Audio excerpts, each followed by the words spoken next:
مرحبا بكم معي باسل محمد. الآن نتعلم عن الكلمة قبل والكلمة بعد. ماذا الفرق بين هاتين الكلمتين؟ Bersama saya Basim Muhammad. Sekarang kita akan pelajari tentang kalimat qabla dan kalimat ba'da. Apa perbezaan di antara kedua-dua kalimat ini? Al-kalimah qabla bermaksud sebelum. Contohnya, atawadda' qabla salah. Saya berwuduk sebelum salat. Atawadda' qabla salah. Saya berwuduk sebelum salat. Al-kalimah ba'da bermaksud selepas ataupun sesudah.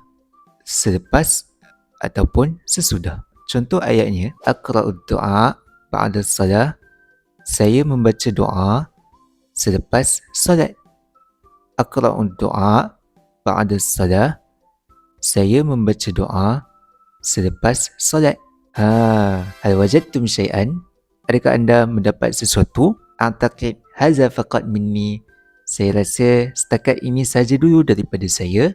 Syukran jazilan. Terima kasih banyak-banyak. Bahasa Arab, bahasa Rasul kita. Mari kita bersama ikutinya. Basil.